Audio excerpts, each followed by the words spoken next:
We will get started in just a couple minutes. We'll give a chance to have anybody get on here, say hello. I am, let's see. Oh, this is the part of the stream where I just kind of talk about random stuff that's not real. I could put together sentences. I could read to you from this Darth Vader's Little Princess book. Episode 3 3/4, Vader's Little Princess. From now on, you do as I tell you, okay? Says little Princess Leia. Don't splash my cape, says Mr. Darth Vader. Make sure you get the backs, says Mr. Darth Vader to his little Princess Leia. What? We're going to talk about addiction, we're going to talk about recovery, and we're going to have an honest conversation of how I'm feeling, how I'm holding up, how I'm doing, basically until I have a call from my sponsor. That's gonna be good. I meet with him every Monday night, and so I'm looking forward to it. So I figured I would just be on here and I'm gonna show you how to take your page from this and talk a little bit until then. So we'll wait and see if anybody hops on here, or if I just I'm gonna do yet another night of just talking into the void.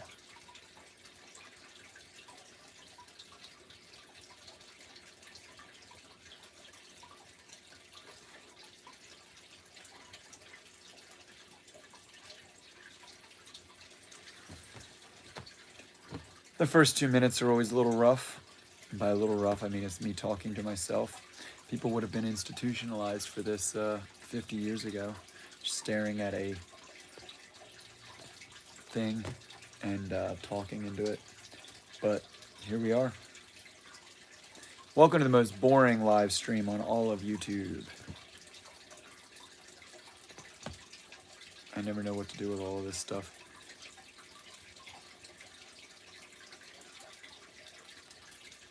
We got one person on here. Hello, welcome. You are my one-on-one conversation. I hope you're doing well. We got a lot to talk about tonight. I am officially 12 days, 22 hours, 58 minutes, and 13 seconds sober. And honestly, I kind of hate every minute of this because I don't really know what to do. And I'm not a streamer, clearly. And now we got 7 people on. We can officially start. Hello, everyone, and welcome to Quitting Together, where recovery doesn't have to be done alone. My name is Aaron, and like I said, hello, Ivan. Like I said, I am 12 days, 22 hours, 58 minutes, and 43 seconds sober. This is an app called Quit Weed that I've been using. What's up, Sean? Hello, everyone. So we're here to talk about mental health, to talk about sobriety, to talk about I quit 20 months ago now. Dude, that's awesome. You have done way better than me. I am, like I said, just about 13 days. But I have quit a lot, and I always come back to it, and then I quit again. The difference this time is I have a sponsor. I'm actually working through an MA program. I can't show you the book because I'm actually using the book to hold this phone up right now. I might be able to. Hold on, let's see. Here we go. This is one of the books. This is Living Every Day with Hope. And I'm just going to go to today, which is October 6th, and I'm going to read a little bit out of it. If you are struggling with mental health, with addiction, with anything, I appreciate you being here. We're going to talk through it, and I try to be transparent and honest and have a real conversation. Hello, everyone. It's really good to have you guys here. Thank you. Like the video so it goes out to more people, and set your notifications, whatever, so that we can continue to chat together, or don't. It's okay. I'm not doing this. I'm doing this for myself and to hold myself accountable. So October 6th is entitled Grace, something that we all need, not only from others, but to give ourselves. Grace is not just what you do at dinner before you eat. It's a gift. One definition of grace is a kindness extended to someone who does not deserve it. For a long time, I really never understood what grace was. Its true definition eluded me. When I got clean, I had been attending meetings for a few months. Eventually, the veil lifted, and I finally got to understand grace by experiencing it firsthand. A kindness had been extended to me, and I know I did nothing to deserve it. I remember packing a pipe going down the freeway at 75 miles an hour. It, I could have had a very different bottom than the one I had. I did a lot of things that were risky and stupid. I was led to the program of MA, and that was true grace, and for that I am grateful. Every day I can count the many kindnesses extended to me, and I can count them to the end of my days. I thank my higher power for grace and for watching out for me. So, grace is something that's been extended to me by my family members, by people that I care a lot about.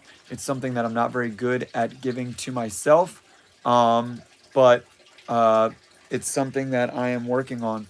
I see where Joe says, read the Bible. I have one right there that was given to me when I was young. I'm still, my version of my higher power might be slightly different than other people's, but I have started praying recently, and it has been incredible. It's given me peace, and quite frankly, that's what I've been praying for. Is I've been praying for peace, and if you don't pray, meditate, and just have some sort of thing to help calm your mind. If you are having, what's up, Photom? I'm glad you got the notification. If you're having something you're going through in your life, feel free to comment it in here. Maybe we can talk about it. I can give you my good or bad advice. I don't know, but it'll be advice nonetheless. This is there's a book I've been reading lately called Inner Excellence. If you haven't read it, it's an awesome book. There's also another book called Protect Your Peace by Trent Shelton. It's right here. I've got all these books sitting next to me because that's what I'm doing right now to kind of stay sober, is really immersing myself in stuff like that. So, yeah, it's been a wild couple days, a couple weeks. I'm almost completely 2 weeks clean. Tomorrow will be 2 weeks. I'm a marijuana addict. I also am, I guess I'm technically an alcoholic. I never really drink, but whenever I try to quit weed, I start drinking, and it's really hard to not do it. So I haven't drank this year, but I was smoking as much as I wanted this year. So for 2 weeks now, I have been off, and there's been times throughout the year that I would quit for like a little bit. I switched to just THC drinks for a while, but here we are, completely clean. So yeah, weed is great. The Warrior, it's my favorite thing in the world, and that's why I need to not do it. It messes with my mind. It feels great in the short term. Like if I'm having a panic attack or I'm feeling like very anxious, smoking weed immediately alleviates that, and I feel a million times better. But it doesn't get to the root of the problem.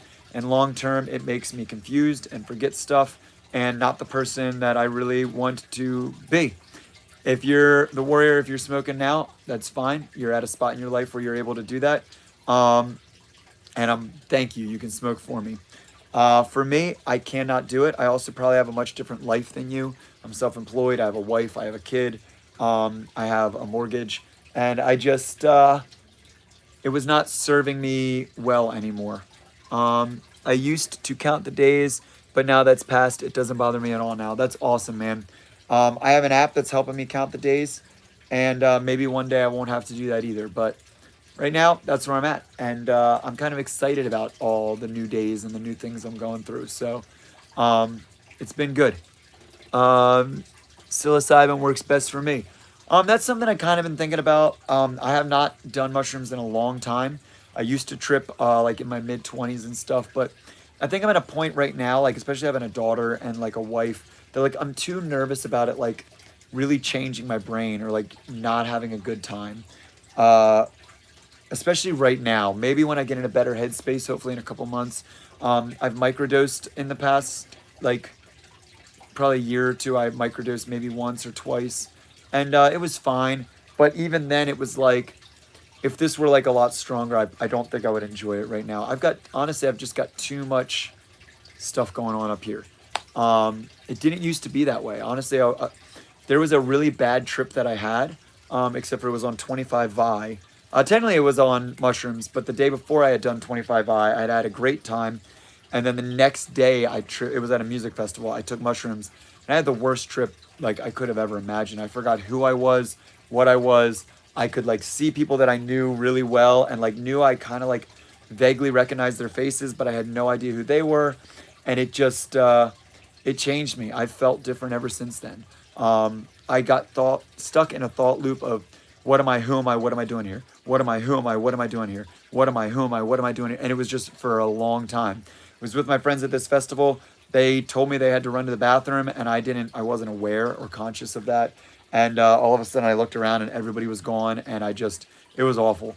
Um, as far as acid goes, it's too long for me.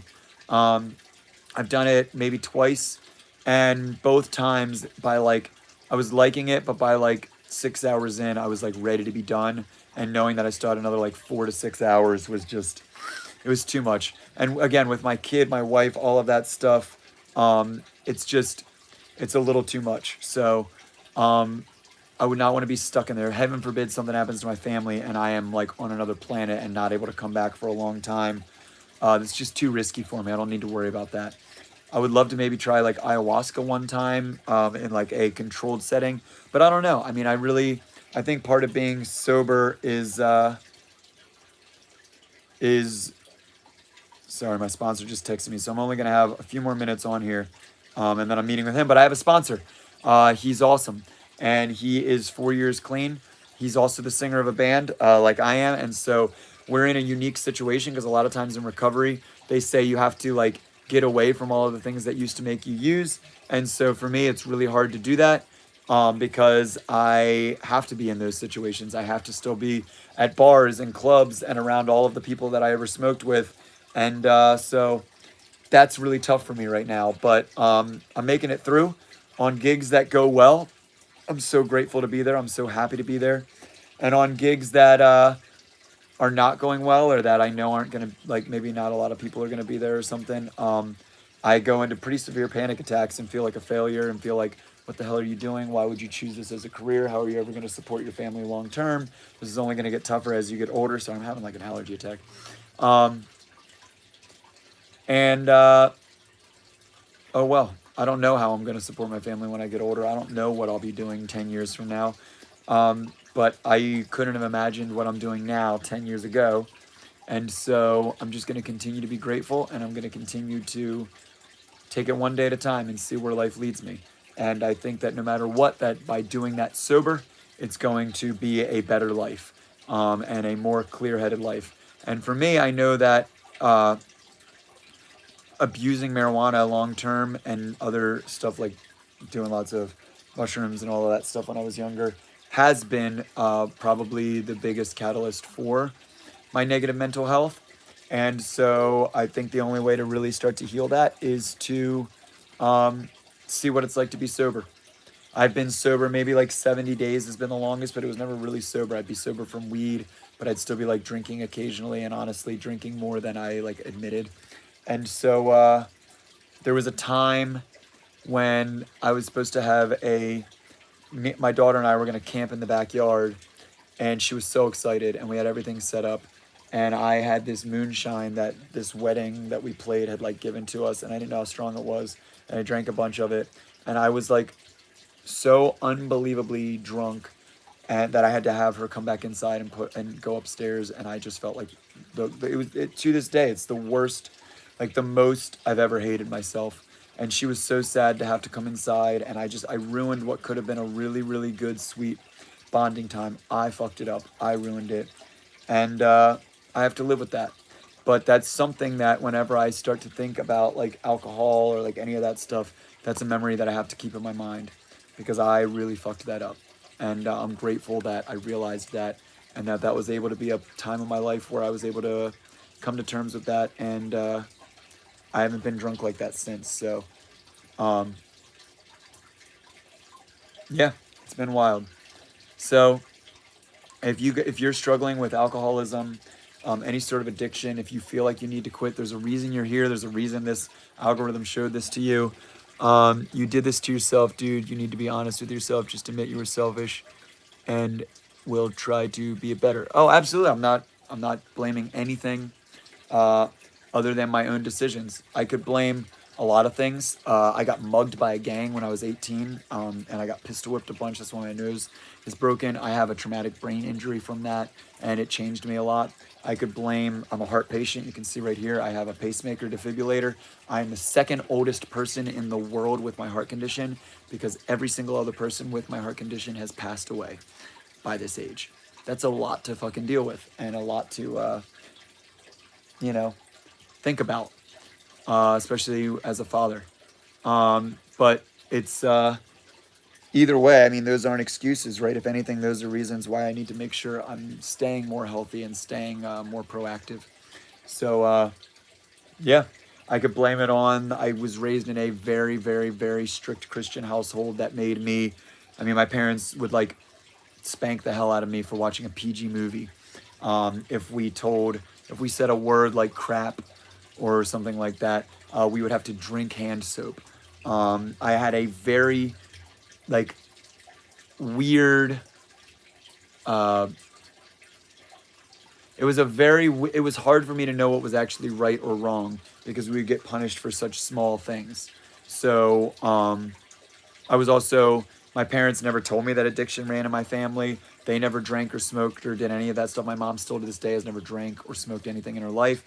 My dad now drinks and smokes, and I didn't know that he was an addict before I was born, but he did not do any of that from the time I was born until the time my sister's first child was born. So basically from the time he became a father to the time he became a grandfather. What point of life? What is the point of life? For me, it's to experience things and then learn things and then pass those lessons on to the next person and to leave the world a little bit better than we came into it. There's plenty of things that create a negative world, create a negative environment, and I'm just grateful to hopefully leave the world a little bit better place. Like for me, I host a live band karaoke every Sunday where it's a full band. We have a brass section. It's a really fun night. But it is also a community. The same people come out every week. We get about anywhere from like 100 to 200 people every week. And they have all become friends. Their closest friends are people that they've met there. So I've created an environment where not only people can have fun, but it's a social thing for them where they're able to see people. And as an adult, sometimes it's hard to meet people in real life. So yeah, it's been good.